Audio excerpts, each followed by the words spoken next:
Now since we're done stitching the outside of the character, it's time to add some sequins for the eyes.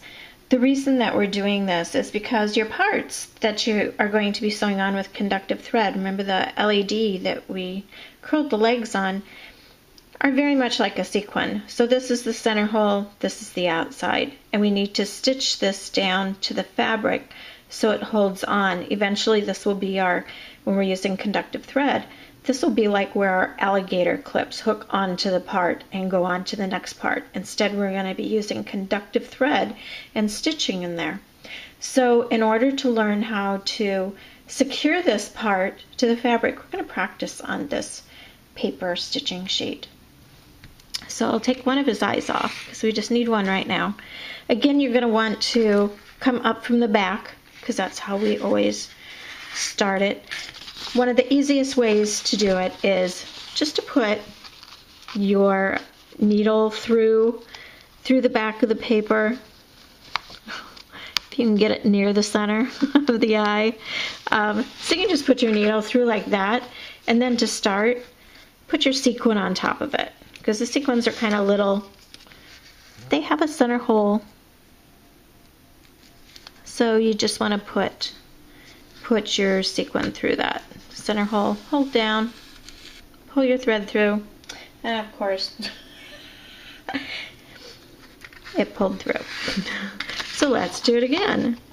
Only this time we're going to tape it like we did the last time because we're having issues.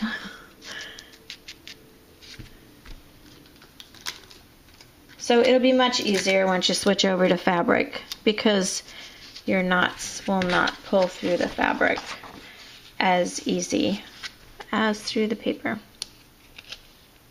So let's get a sequin, and you just put it on, again, you put it through the center, and then you just slide it down onto the paper.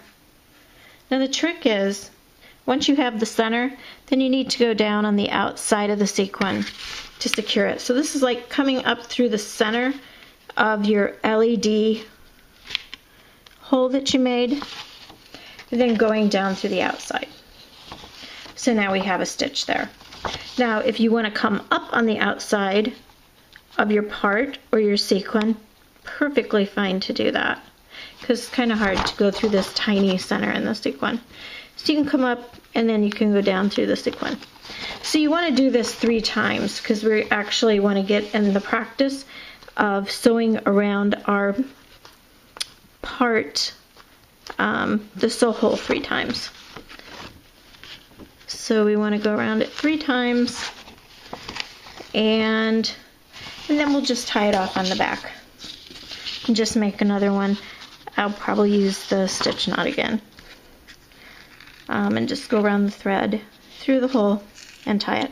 So you want to do that for both of your sequins. And of course we'll cut it and trim your thread. So now I'm ready for my second sequin eye to do.